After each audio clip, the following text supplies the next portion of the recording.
क्योंकि ब्रह्म ज्ञान जब भी होगा, स्वरूपानुभूति जब भी होगी, वह केवल भगवान नाम से होगी और किसी से नहीं।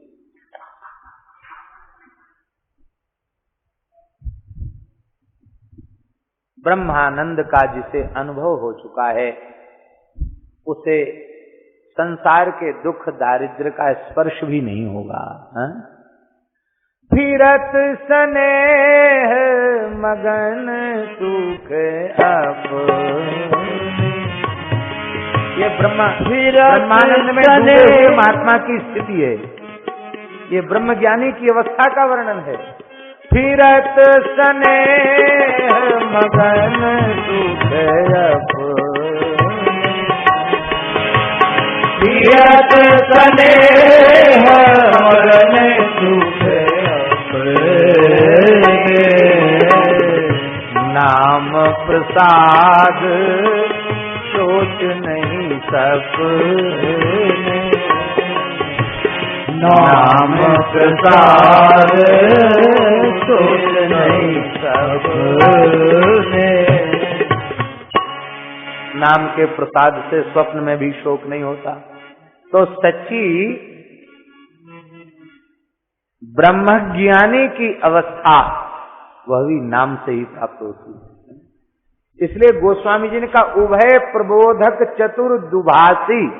उभय प्रबोधक का तात्पर्य है, यदि आप सगुण के सांगोपांग रहस्य को जानना चाहते हो तो भी नाम का आश्रय लो, और या आप गुणातीत निर्गुण के सांगोपांग रहस्य को जानना चाहते हो तो भी नाम का आश्रय लो। ये चतुर्दुभाषी है। चतुर्दुभाषी का तात्पर्य है कि निर्गुण सगुण सारे भेदों को समझा देता है, सब कुछ प्रकट कर देता है। इसलिए भक्ति माने नाक, और भक्ति माने नाक, और भक्ति माने भगवान नाम। इसका मतलब जो नाम से विमुख है वो नकटा। जिसका नाम में प्रेम नहीं, जो कीर्तन नहीं करता वो नकटा है, और जो कीर्तन करता वो नाक वाला है। बोलो वृंदावन बिहारी। तो नाम नहीं जपता, कीर्तन नहीं करता वो नकटा है, और जो कीर्तन करे नाम ले वो नाक वाला है।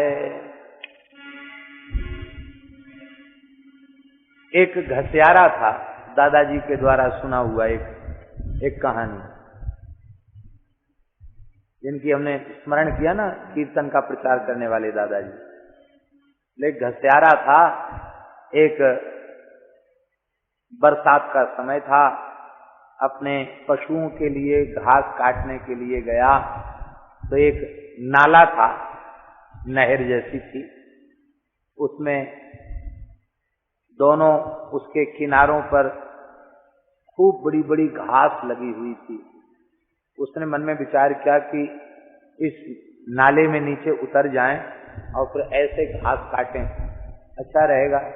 तो ऊपर से काटने का कोई साधन नहीं था, कहीं कगार गिरी और हम नीचे आ गए तो चोट खा जाएंगे, इसलिए नीचे खड़े होकर घास काट रहा था। हाथ चूक गया और वो जो दरात था, हंसिया था, वो सीधे यहाँ नाक में लगा, और घास तो कटी, घास के साथ नाक भी कट गई। अब उसने सोचा कि हम गांव में जाएंगे तो पूरा गांव हमसे नकटा कहेगा। बहुत चतुर व्यक्ति था, बहुत चतुर व्यक्ति था, बुद्धिमान आदमी था। उसने कहा ऐसा करो, पूरे गांव को नकटा बना दो। जब सारा गांव नकटा रहेगा तो हमको नकटा कोई नहीं कहेगा। बोलो वृंदावन बिहारी। तो सारा गांव ही नकटा रहेगा तो हमको कोई नकटा नहीं कहेगा। नकटा नकटे को नकटा थोड़ी कहता है। नाक वाले लोग बिना नाक वाले को नकटा कहते हैं। तो उसने महाराज विचित्र नाटक किया। वो जैसे ही गांव में पहुंचा तो नाचने लग गया। खून बह रहा था पर वो नाच रहा था। लोगों ने कहा भाई तुम्हारी नाक कट गई, तुम नाच क्यों? अरे बोले महाराज सारी हत्या की जड़ यही है, नाक। जब तक ये थी तब तक भगवान का साक्षात दर्शन नहीं हो रहा था। अब तो शंख चक्र गदा पद्मधारी भगवान नारायण का दर्शन हो रहा है। नाक कट गई, दर्शन होने लग गया। गांव के लोग बड़े भावुक और भोले भाले थे। एक व्यक्ति ने साहस किया कि रे भाई, आखिर तो शरीर एक दिन नष्ट होना है, चिता में जाना है, नाक कटने से यदि भगवत दर्शन हो जाए तब क्या कहना। उसने तुरंत कहा कि भाई मेरी भी नाक काट लो, यदि ऐसी बात है। तो उसने नाक उसकी काट ली। अब उसको दर्शन हुआ नहीं। उसने कहा कि भाई दर्शन तो हो नहीं रहा है। तो उसने कान में कहा कि जो गीत हम गा रहे हैं तुम भी वही गाओ, नहीं तो सब लोग हमको तुमको दोनों को नकटा कहेंगे, इसलिए हो जाएगा दर्शन, चिंता मत करो। पर यही गीत क्या बढ़िया पीताम्बरधारी चतुर्भुज भगवान का दर्शन हो रहा है, यही कहो। वो भी यही कहने लगे। अब तो लोगों ने कहा कि बात तो सही है, क्योंकि इसने तो अभी अभी नाक काटी है और कटवाई है नाक, और इसको दर्शन हो गया। तीसरे ने, चौथे ने, एवं प्रकारेण पूरे गांव के लोग नकटा हो गए।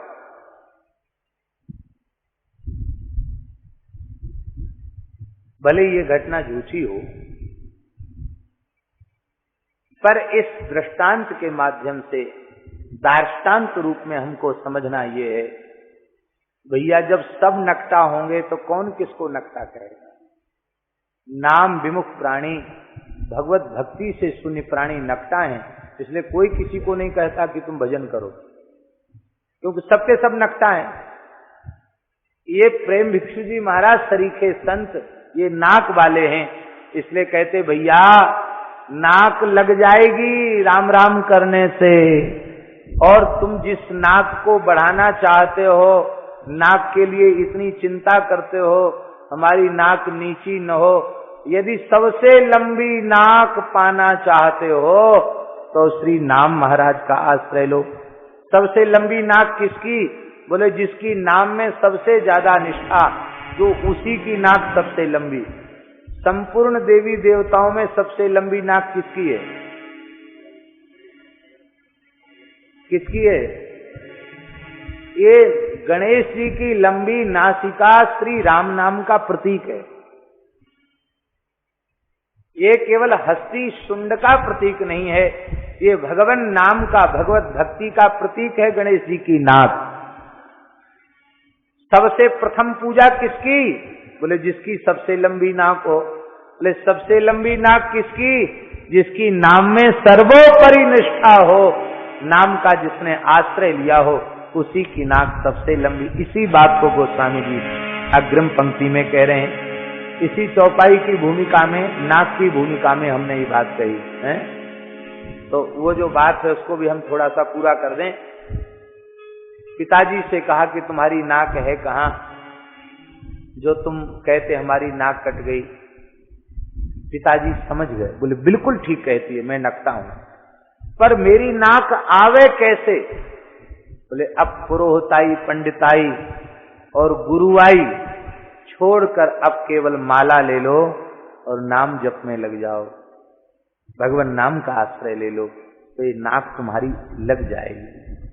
बरस 50 लगी दिसही में बास कियो, बरस 50 लगी दिसही में बास कियो, बरस 50 लगी दिसही में बास कियो, बरस 50 लगी दिसही में बास कियो, भैना उदास कहूं चवे को चवाइए, भैना उदास कहूं चवे को चवाइए।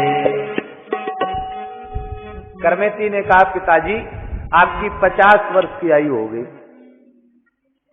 और संसार का कोई आदर सम्मान सुख वैभव ऐसा नहीं है जिसे आपने प्रचुर से प्रचुर मात्रा में न भोगा हो। बरस 50 लगी विषय ही में बास कियो और भय न उदास, भय ना उदास तहु चबे को चबाइए, चबे हुए को चबा रहे हो। पिताजी मेरी प्रार्थना है राम राम करने में लग जाओ, आपकी नाक लग जाएगी। और महाराज जी उसके बाद परशुराम पंडित जी राज दरबार में नहीं गए, माला लेकर भजन में बैठे। इसलिए भैया जीव की सच्ची नाक भगवान की भक्ति है, भगवान नाम है। और श्री गणेश जी प्रथम पूज्य इसीलिए हैं, गणेश जी की लंबी नाक इसीलिए है कि गणेश जी श्री राम नाम की महिमा को यथार्थ रूप में जानने वाले श्री गणेश जी।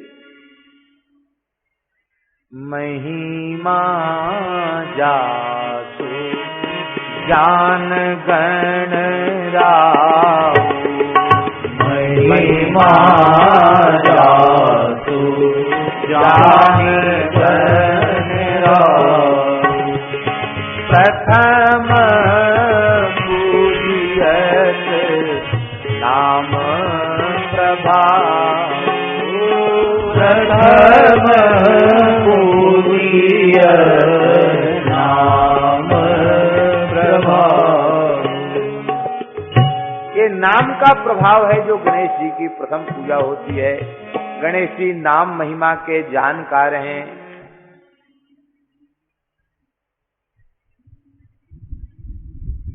एक बार पुराणों की आख्यायिका है, एक बार एक विवाद उठ करके खड़ा हो गया। देखिए सनातन धर्म के लिए यह अत्यंत सौभाग्य और शोभा की बात है जो यहाँ बहुदेवी देवताओं की से पूजा आराधना उपासना प्रचलित है।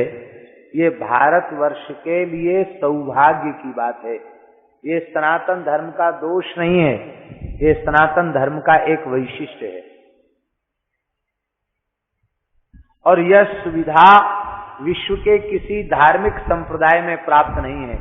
सनातन संप्रदाय को छोड़ करके किसी मत पंथ में यह सुविधा प्राप्त नहीं है। हमारे यहाँ तो जन्मांतरीय संस्कारों के कारण कौन से व्यक्ति का कैसा संस्कार है और वह किसका उपासक है, उसकी वृत्ति के अनुसार वह कहाँ किसकी उपासना कर सकता है, इसका जन्मांतरीय संस्कारों से निश्चय हो। महाराज कहाँ तक कहें, जन्मांग को देखकर निश्चय होता है कि ये किस देवता का पूर्व जन्म में उपासक रहा है और इस जन्म में इसे किस देवता की उपासना करनी है।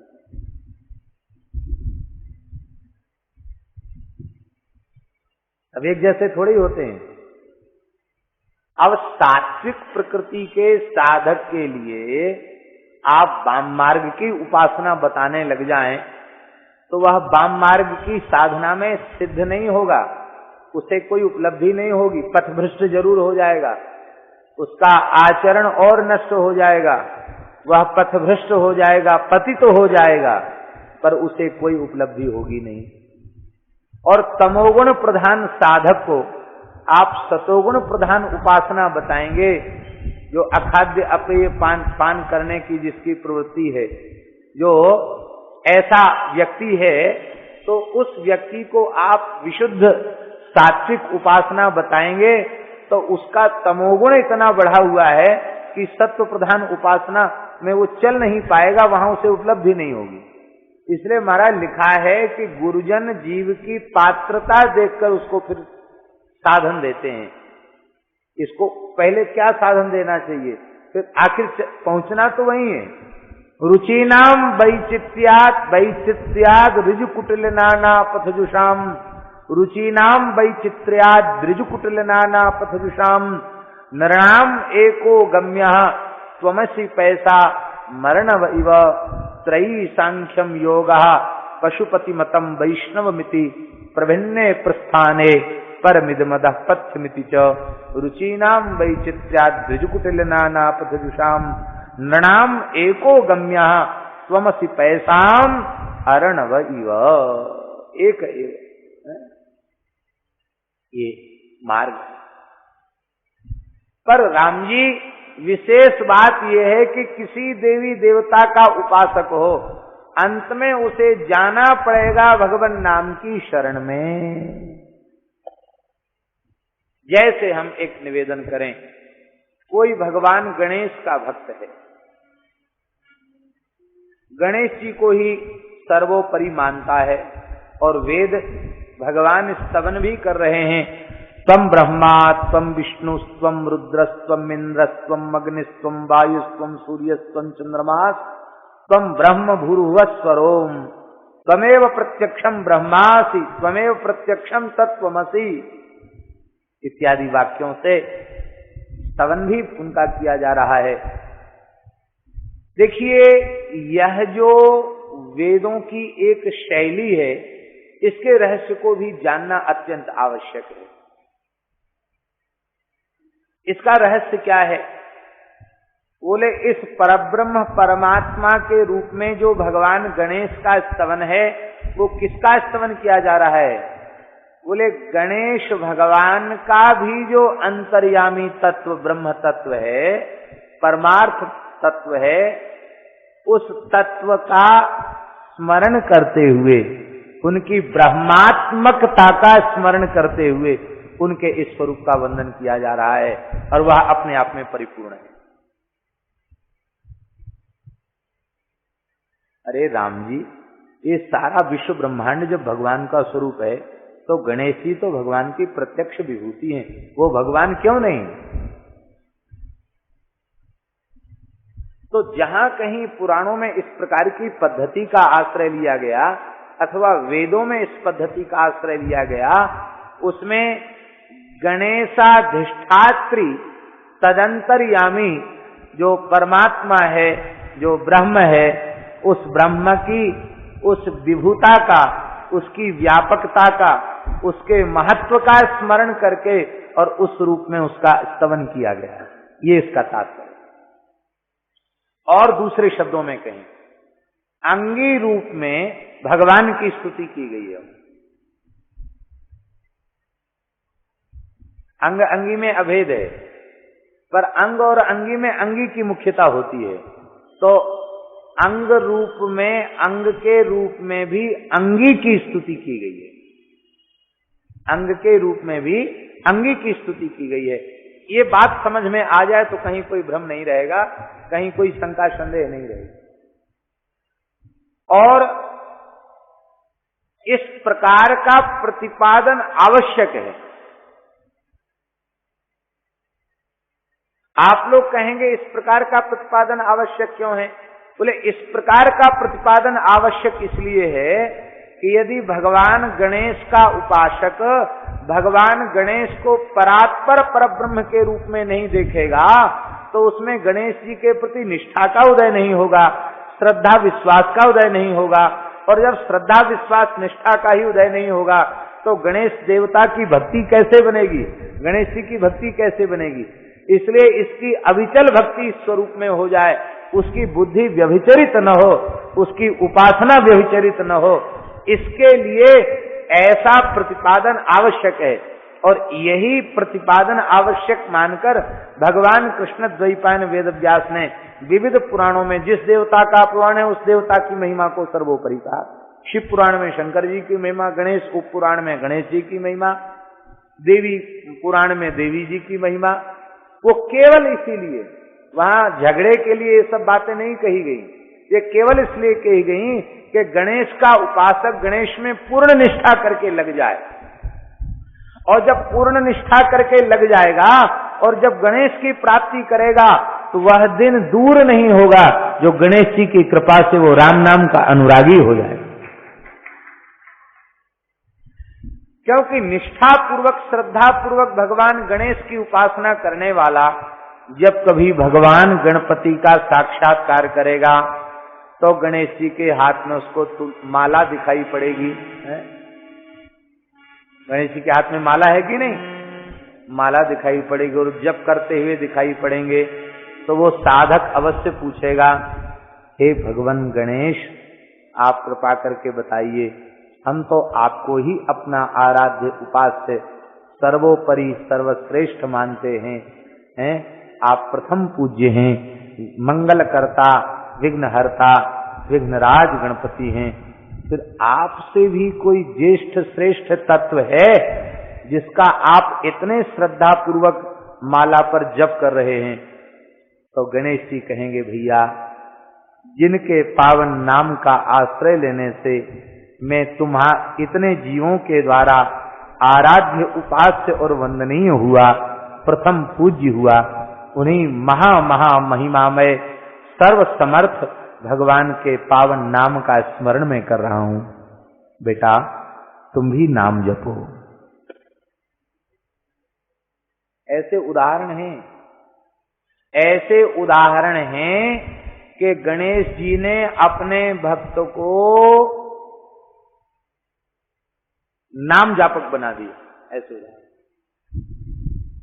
वो भक्त का क्या नाम था? महाराष्ट्र में जो गणपति का भक्त था, क्या नाम था?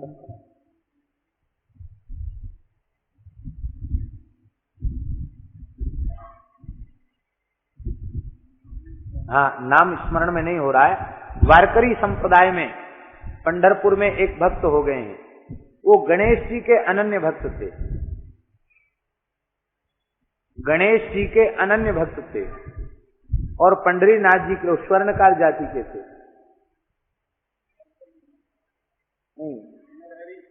नरहरि सुनार, नरहरि सुनार। तो नरहरि सुनार वे अनन्य भक्त थे और इतने भक्त थे महाराज की, वो शंकर जी के भक्त हैं, शंकर जी के भक्त थे नरहरि सुनार। वो ऐसे शिव भक्त थे, दूसरे का नाम लेना नहीं, दूसरे की ओर देखना नहीं, दूसरे की चर्चा सुननी नहीं। और कारीगर बहुत ऊंचे थे सोने चांदी के। तो किसी भक्त के मन में इच्छा हुई कि श्री पंडरीनाथ जी का सुंदर श्रृंगार, कमर की कोंदनी, और नाप लेने के लिए वहां जाना था। नाप कैसे लें? तो महाराज कहा बिना नाप के तो बढ़िया आभूषण बनेगा नहीं, नाप लेना पड़ेगा, कमर का नाप लेना पड़ेगा, बिना कमर के नाप के कैसे बनेगा, कमर का चरण का नाप लेना पड़ेगा। तो महाराज उन्होंने कहा मेरे आंखों पर पट्टी बांध दो। तो आंखों पर पट्टी बांधकर पंडरीनाथ जी के यहाँ पंढरपुर में विट्ठल भगवान का दर्शन करने गए। तो महाराज जब वो भगवान के श्रीअंग का स्पर्श किया तो उनको गज चर्म, व्याघ्र चर्म, डमरू, त्रिशूल, मुंडमाल इसका स्पर्श हुआ, और ऐसे स्पर्श किया तो जटाजूट का स्पर्श हुआ।